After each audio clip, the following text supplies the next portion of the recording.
Hey buddy, it's Crazy Guitar 4 and welcome back to some more Super Smash Bros. For the 3DS.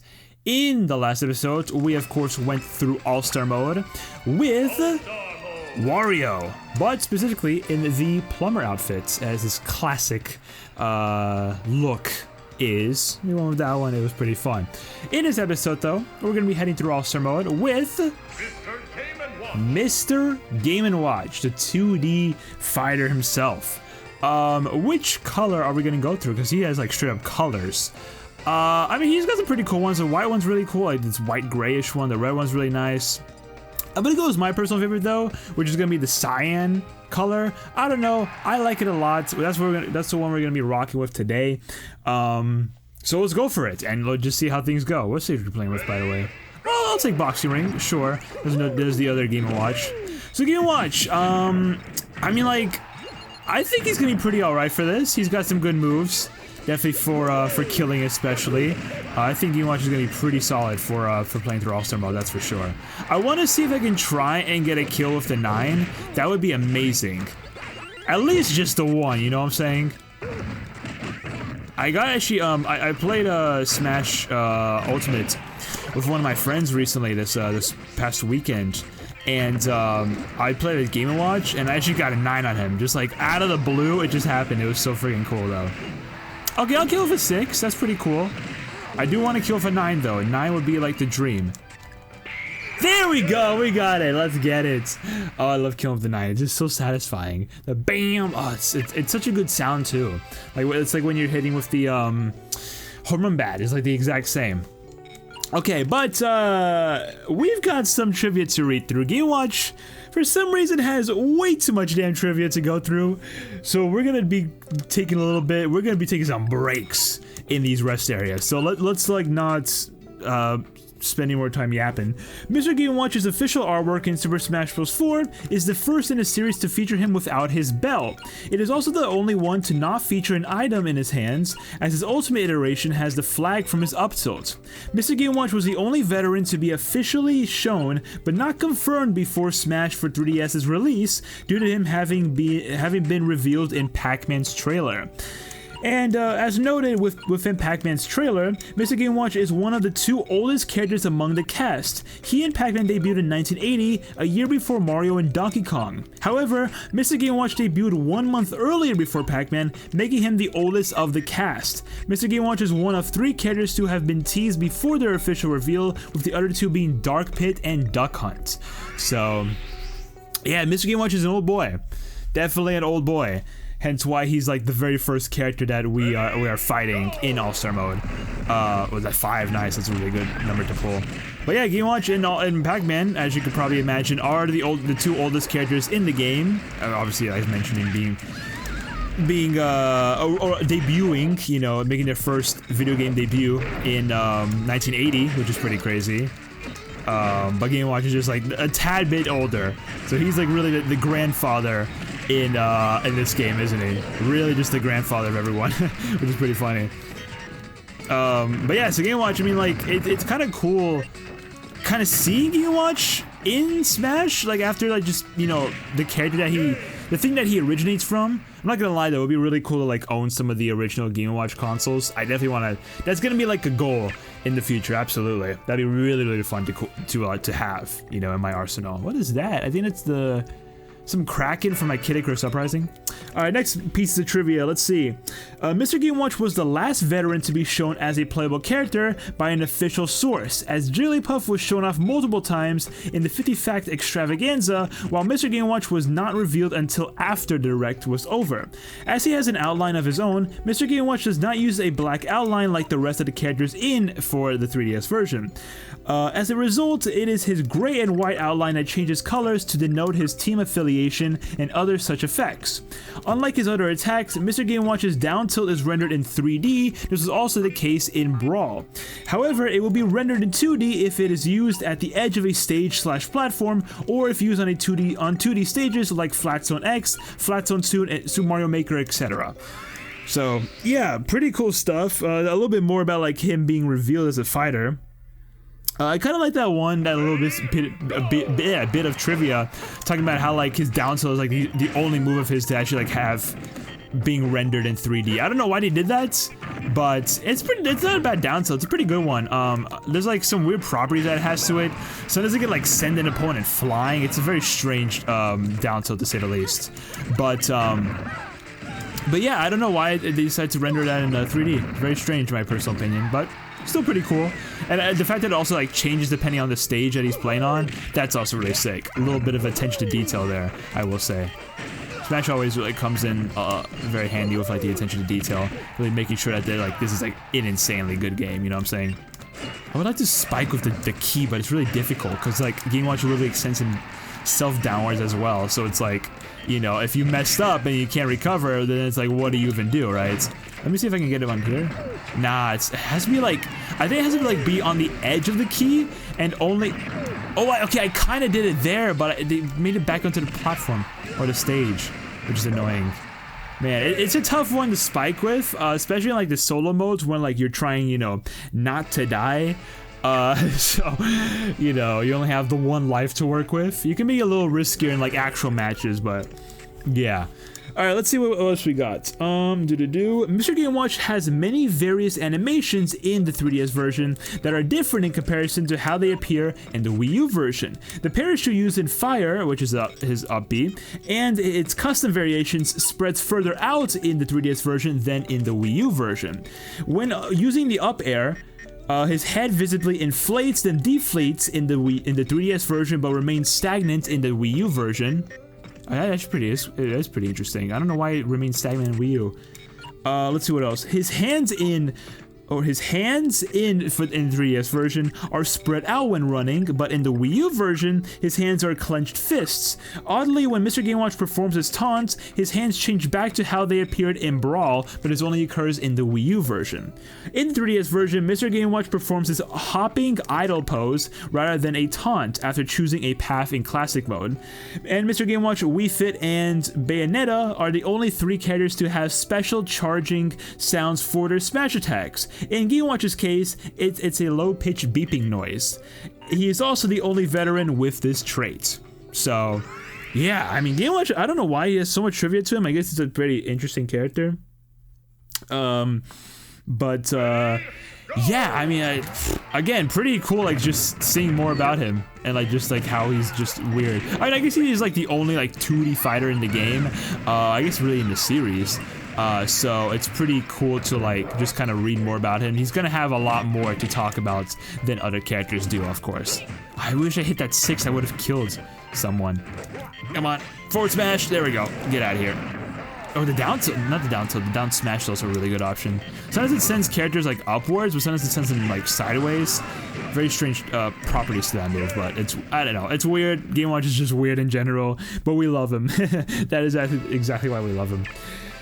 Alright, let's see what else we got. We're getting close to the end. Don't you dare worry. We're getting close to the end. Let's see. Mr. Game Watch and Rob are the only unlockable veterans in both versions to appear in a newcomer's poster art. Mr. Game Watch and Lucina are the only unlockable characters to appear in more than one newcomer's poster art.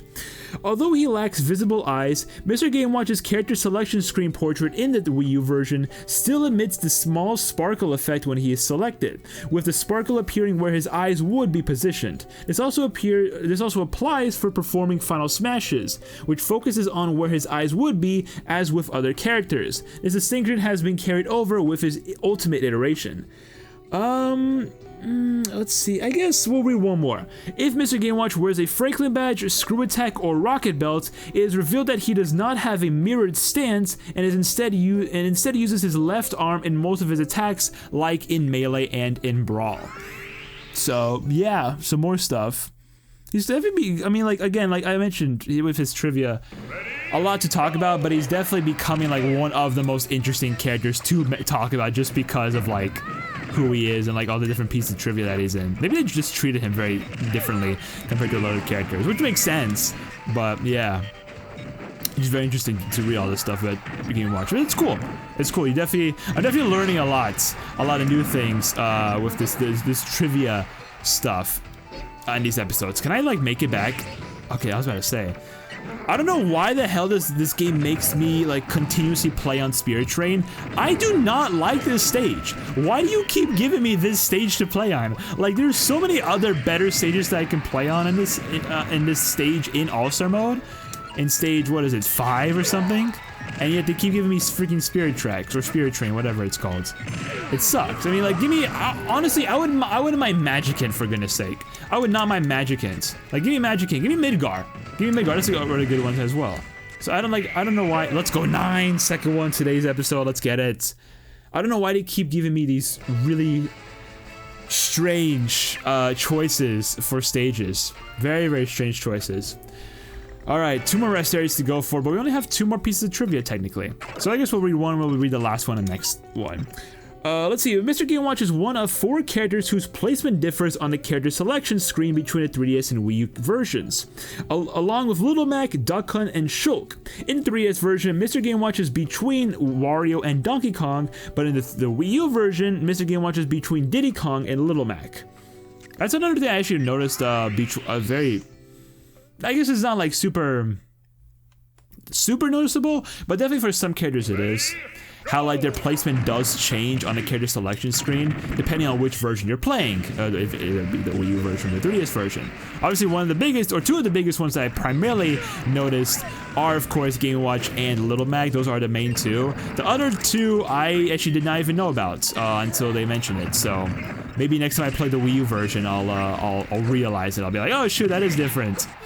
I definitely should be able to realize it because like I'm gonna have Smash 3DS ingrained into my mind by the end of all this. So I should be able to be like, oh yeah, this is how things look like in Smash 3DS, and now this is how it is in Wii U. So another 9 just out of the blue. Let's freaking get it.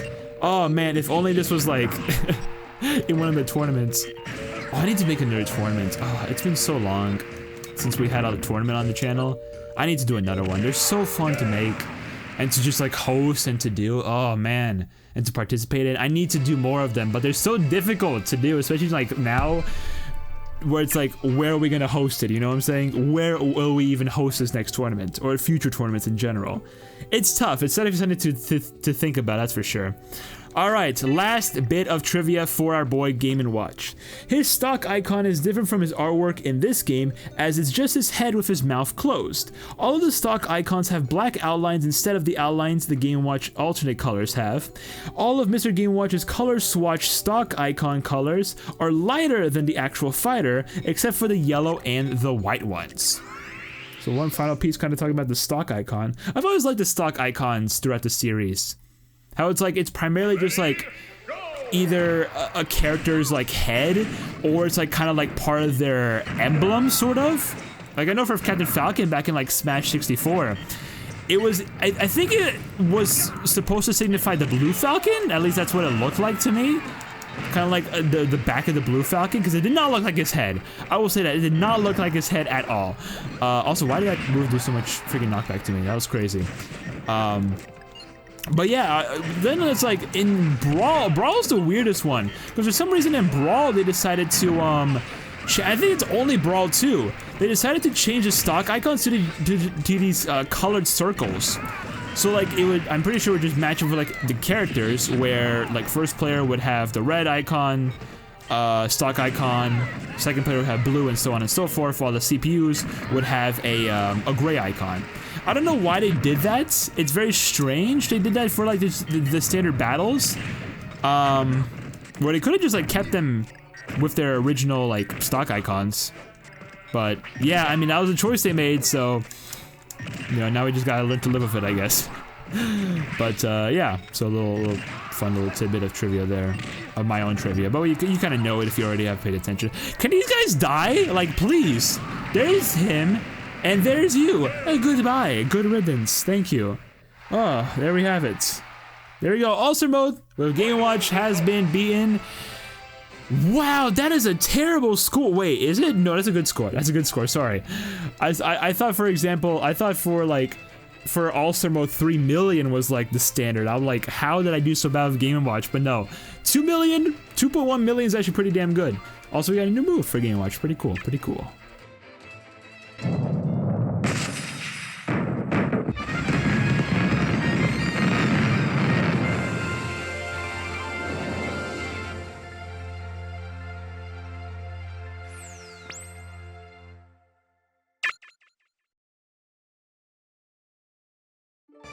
Okay, so apparently they used the gray one for the trophy. Pretty interesting, pretty interesting. I kind of wish they used the blue one, the one I'm using. Because, I don't know. I'm very biased to the color blue. It's definitely my favorite, especially this kind of color. Well, actually, I'm more of like a lighter color. I like this shade of blue, but I like it when it's a little lighter. You know what I'm saying? Like a sky blue, like a baby blue, that kind of blue. That's my personal favorites. I don't know why I like it so much. I just do. It just looks cool to me. Looks really nice. It fits with a lot of things too. But yeah, I kind of wish they went with the cyan color for the trophy, but you know, that's just me being very, very biased about the color, about the costume itself. But the gray one's really cool. I do like the gray one a lot. It's definitely a runner-up for like my favorite Game & Watch costume for sure. At least second favorite, that's for sure. Maybe not second favorite, but definitely a runner-up for second favorite. Absolutely. But since we're here beating up the credits, I guess like one thing I should probably mention that's pretty important is this is going to be my final video of 2024. Yeah, this is the final video that's going to be uploaded on this channel for the year 2024. Ain't that crazy? It is currently December 31st when this is being released.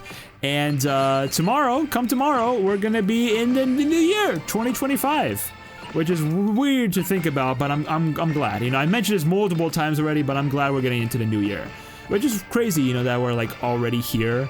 And that, yeah, this is the last video that I'm gonna be releasing for the year, which is insane. It's cool though, it's pretty cool. Got Game & Watch's All-Star Mode episodes. What a fitting episodes to have for the last episode of the year. But yeah, I mean, like, I definitely want to, like, thank y'all. Anyone who, like, came to the channel or even stuck around in the year 2024, like, watched my content and supported your boy, like, honestly, big props to you. You've been absolutely amazing. I'm happy to have been able to release and make and, like, release these videos for everyone to enjoy and to watch in their spare time or whatever. So, hope y'all enjoyed. I hope y'all enjoyed all the content that I've been putting out this year. We finished one Let's Play, we started another. And this is gonna be a very long one. Oh, perfect ending too. Collected 100 custom special moves. My goodness. Also, Game & Watch sadly still did not beat Peach. She is gonna be like top of the charts for a while until we get to like maybe a heavy hitter again. Hopefully, potentially someone could beat her out, or maybe Falcon. We'll see. We'll see. Someone's gotta beat her out, right? Has to. Alright, let's check out that trophy really quick of Game & Watches. Mr. Game & Watch Alt. Mr. Game & Watch's Oil Panic Special causes shots or catches shots and turns them into oil. After catching 3, the bucket will be full and you'll be able to throw oil all over your enemies. Some shots like Samus's fully powered charge shot will fill the bucket in one go. Throwing the oil you get from a shot like that can KO your foes in a flash. Oil Panic's a powerful move and I really like to use it whenever I can, but sometimes I obviously can't because I don't have the ability to do so, but it's really fun to use. Also pretty interesting how they really only talk about the down special. No chef, no judge, no nothing, just as, or even the up special. They only take it down, which is pretty interesting, but hey. Cool. Nothing really else to say. I mean, I'm kind of like out of words for now, but that is it for today's episode of Super Smash Bros. 4. The 3DS. In the next one, we're gonna be heading through All-Star Mode, starting off the new year right, doing All-Star Mode with Donkey Kong. So that's gonna be quite fun. Stay tuned for that. So subscribe, like, comment, all that good stuff. Social media, including the Twitch, the second channel, the music channel, and the VOD channel are of course down below in the description. And I will be seeing you guys in the next one. Happy New Year. I'll see you all next year. Pop-Tart out.